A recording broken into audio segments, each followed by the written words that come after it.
నమస్కారం అందరికీ. వారు మనతో పాటు మన స్టూడియోలో ఉన్నారు బాల త్రిపుర సుందరి ఉపాసకులు, celebrity astrologer and life coach అయిన ఆర్బి సుధా గారు. మన డిసెంబర్ వచ్చేసిందంటే అందరం జనవరి కోసం వెయిట్ చేస్తూ ఉంటాము. జనవరి అంటే new year, new feelings.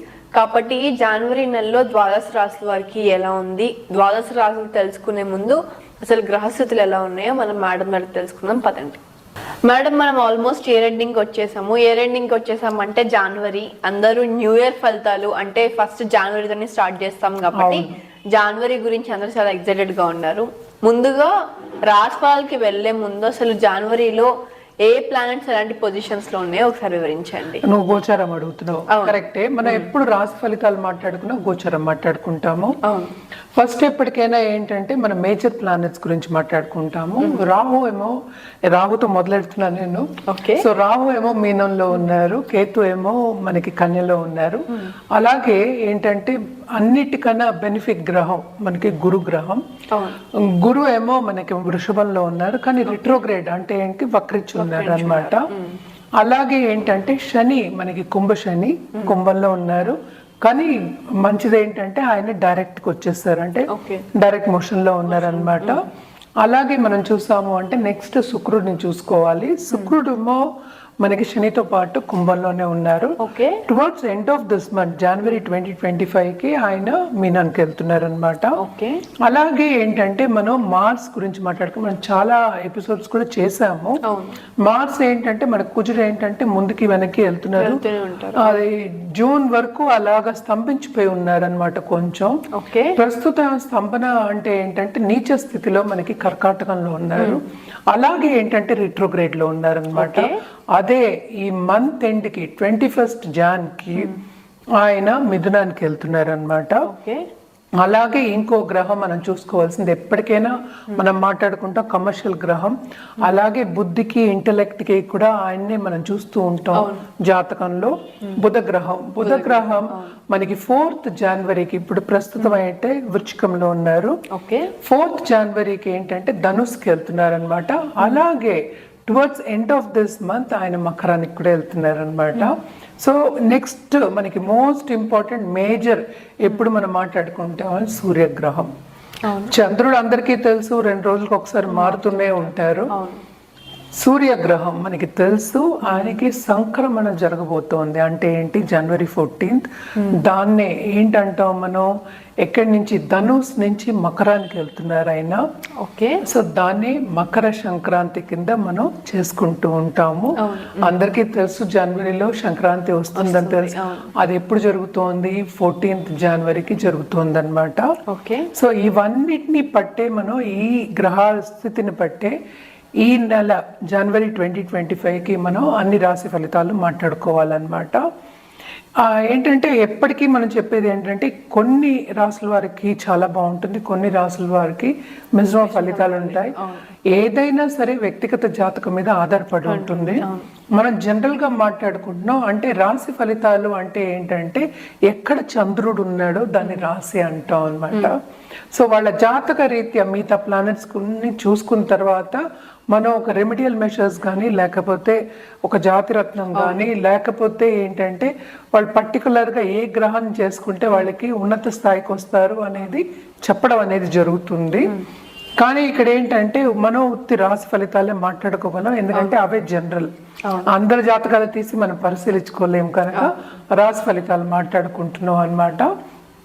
So జనవరిలో ఏంటంటే కొన్ని రాశుల వారికి చాలా బ్రహ్మాండంగా ఉంటుంది. ఎస్పెషల్లీ వృశ్చిక రాశి వాళ్ళకి చాలా బాగుంటుంది. అది కూడా ఎప్పుడు బాగుంటుంది అని మాట్లాడుకుందాము. అలాగే పరిహారం చేయాలి అంటే కనుక తప్పక ఈ నెలంతా మనం సన్ గాడ్ అంటే ఏంటంటే సూర్యభావానికి చేసుకోవడం చాలా మంచిదన్నమాట. పొంగల్ కానీ లేకపోతే సంక్రాంతి కానీ ఇవన్నీ కూడా సంక్రమణం జరుగుతోంది కనుక తప్పక మనకి హెల్త్ బాగుండాలి.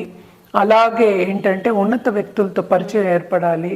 అలాగే బాగా డబ్బు సంపాదించాలి, అంటే సంపద రావాలి, మనం ఆకర్షించుకోవాలి అన్నప్పుడు ఈ నెల మొత్తం అంతా ఆదిత్య హృదయం చదువుకోవడం, అలాగే సూర్యుడికి అర్ఘ్యం ఇవ్వడం చాలా మంచిదన్నమాట.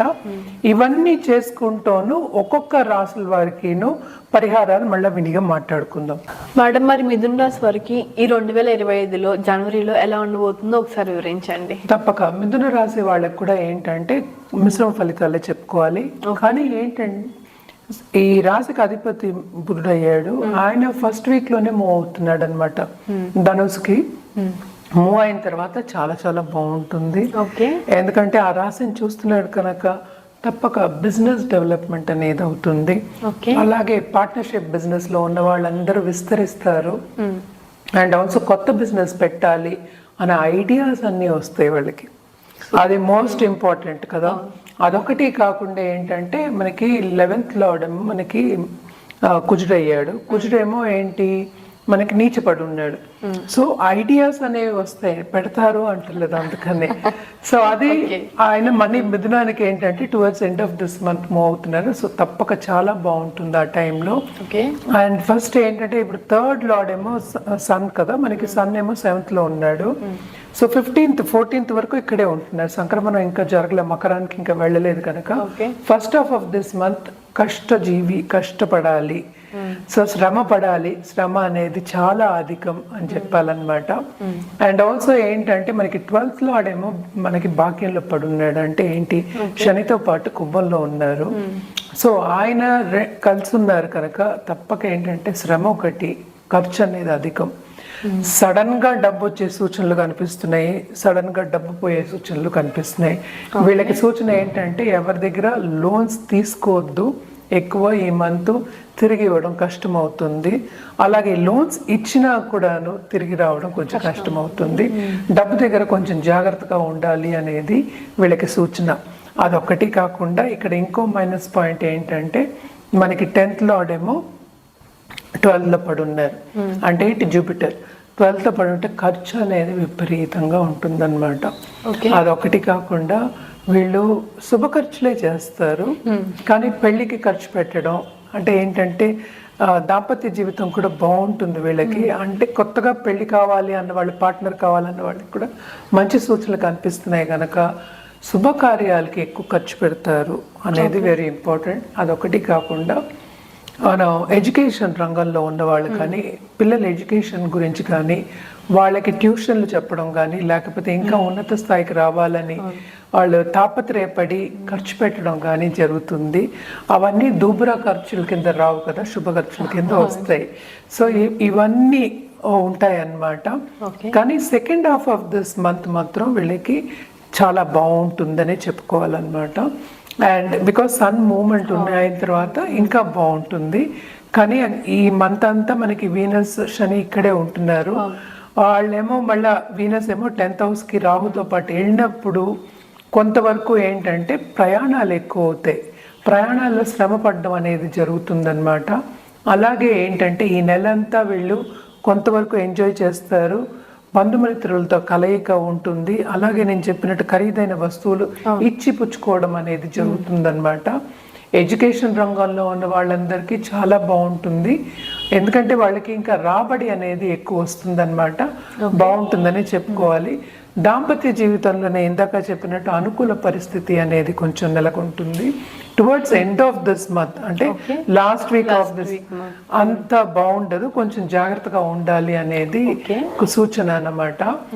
అండ్ కొత్త బిజినెస్ విస్తరిస్తుందని చెప్పాను కదా, ఎవరైనా సరే ఇప్పుడు ఫారిన్ లో ఉన్న వాళ్ళు, ఫారిన్ టచ్ వచ్చిన వాళ్ళు, లేకపోతే ఆన్లైన్ బిజినెస్ చేసేవాళ్ళు, లేకపోతే కమర్షియల్ గా చేసేవాళ్ళు, అంటే ఏంటి ఇచ్చిపుచ్చుకున్న క్రయ విక్రయాలు అంటూ ఉంటాము. కమర్షియల్ బిజినెస్ చేసే వాళ్ళందరికీ బాగుంటుంది. వీళ్ళకి చెప్పవలసింది ఏంటంటే ఫుడ్ రంగంలో ఉన్న వాళ్ళకి కూడా చాలా బాగుంటుందని చెప్పాలి. ఫుడ్ రంగం తప్పక విస్తరిస్తుంది, చాలా చాలా బాగుంటుంది. అలాగే ఏంటంటే గవర్నమెంట్లో ఉన్న వాళ్ళకి తప్పక ప్రమోషన్ వచ్చే ఛాన్సెస్, ఇంక్రిమెంట్ వచ్చే ఛాన్సెస్ అన్నీ ఉన్నాయి. కొంతవరకు second half of this month enjoy చేసే ఒక క్లైమేట్ అన్నమాట, ఎంజాయ్ చేసే ఒక క్లైమాటిక్ కండిషన్స్ అంటాం కదా, అలా ఉంటుంది, చాలా బాగుంటుందని చెప్పుకోవాలి. వీళ్ళు కూడా పరిహారం చేయాలి అంటే తప్పక సుబ్రహ్మణ్య స్వామికి తప్పక ఫస్ట్ చేయాలి. ఎందుకంటే ఎప్పుడు మనం విష్ణు సహస్రనామం చెప్తాం, వెడ్నెస్డే గణపతి పూజ అని చెప్పుకుంటాం. ఇప్పుడు మార్స్ ఏమో కిందకి పైకి వెళ్తున్నాడు, కొంచెం ప్రాబ్లమాటిక్ గా ఉంది. ఎందుకంటే సడన్ గా తొందరపాటు నిర్ణయాలు తీసుకోకుండా ఉండాలి అంటే ఈ రెమెడియల్ మెషర్స్ తప్పక చేయాలి. సో కుజ జపం చేసుకోవడం కానీ, లేకపోతే సుబ్రహ్మణ్య స్వామికి మంగళవారం పూజ చేసుకోవడం కానీ, వెడ్నెస్డే కూడా చేయాలి. గణపతికి చేయకుండా మనం ఏమి చేయం కనుక వెడ్నెస్డే కూడా మనం గణపతికి పూజ చేసుకోవడం చాలా చాలా మంచిదన్నమాట. అలాగే ఏంటంటే మంగళవారం తప్పక ఒక వ్యక్తికి ఎవరైనా సరే, బ్రాహ్మణైనా సరే ఎవరైనా సరే తప్పక ఒక ఆహారం పెట్టడం చాలా మంచిది. మన చేత్తో చేసి పెట్టడం చాలా మంచిది. ఎస్పెషలీ ఏంటంటే మనకి పాయసం కానీ, అన్న పాయసం, బెల్లంతో చేసిన పాయసం అవి పెట్టచ్చు. ఎందుకంటే సన్ కూడా మూవ్ అవుతున్నాడు. సో మనందరికీ తెలుసు ఈ నెలంతా వాతావరణం మంచి కైట్స్ తోనూ లేకపోతే ఫెస్టివల్ వాతావరణం ఉంటుంది. సో ఖర్చులు అనేవి తప్పదు, మనం ఇందాక నుంచి మాట్లాడుకుంటున్నాము. సో దీంట్లో కూడా జాగ్రత్తగా హెల్త్ని కాపాడుకుంటూ రావాలంటే ఈ రెమెడియల్ మెషర్స్ అన్ని చేస్తే ఇంకా మంచిది.